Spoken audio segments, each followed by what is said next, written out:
Hi, your phone isn't your life, it's only a part of your life, and that's really the way I view it and how I went about reducing my screen time because I just found that I didn't have time for all of my hobbies or even one of them on one particular day, and then I realized that I've just spent so much time on things that I won't even remember tomorrow. Just simple things that I enjoy doing. I just felt like I didn't have time for it.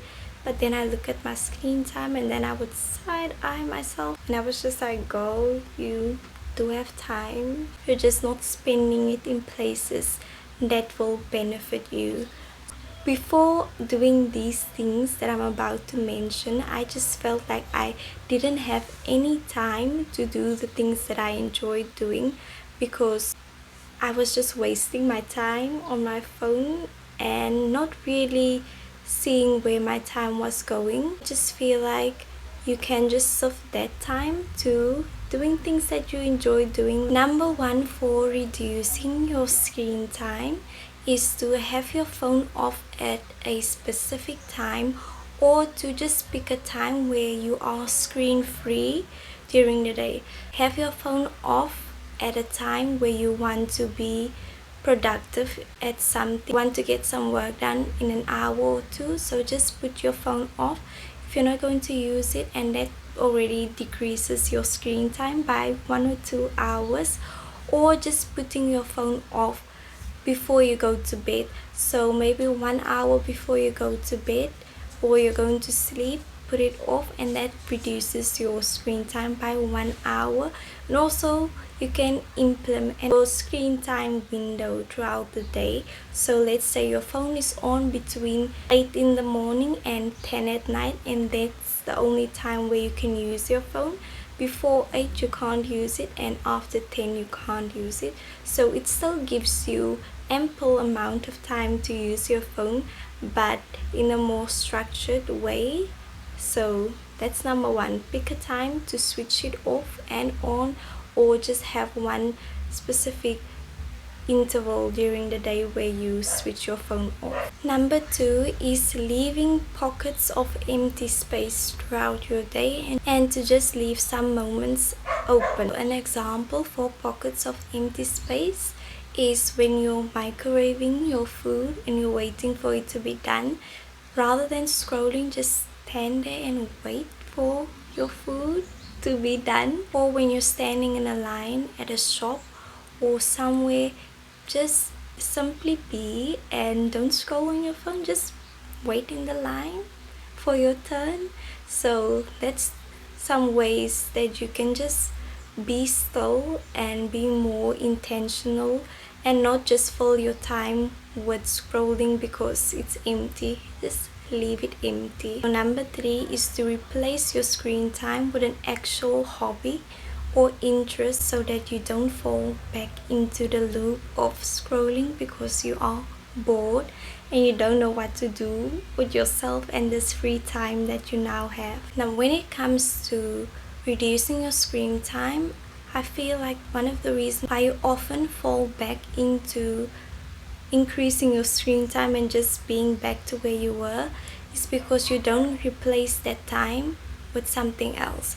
Because just think of it like this: you are reducing your screen time, but now you just have free time. Maybe you have 1 or 2 hours in your day where you don't know what to do with yourself. So get a hobby or something, or go out to fill that time that you were going to spend on your phone, because otherwise you're just going to fall back into this comfortable loop of going on your phone.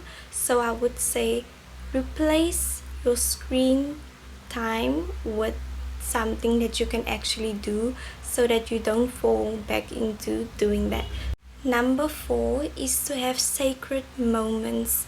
And what I mean by that is to have moments where you don't look at your phone, and that's just moments that looking at your phone is not an option. So maybe when you are eating, or you are eating with your family or friends or whoever, so just use that time to spend quality time with them And also, when you are meeting with friends or family, just be present and don't scroll on your phone while you're giving them attention, or even just when you are petting your pets. Just treat it very sacred, and that will also help reduce your screen time by having some things that are very sacred to you, like eating lunch with your family, or when you are partaking in your hobbies. That's time when you don't go on your phone, so you can really be present and enjoy your time. So the last one, number 5, is to limit your time spent on your phone instead of totally quitting it or abolishing the idea of having a phone even, because that may not be the most sustainable thing for you to do. So limit your time spent by doing all of these things, and you can set time aside for things that you want to do on your phone. So let's say you want to listen to a podcast on your phone, so limit yourself to, let's say, one podcast a day, and that's limiting, but you're not taking away.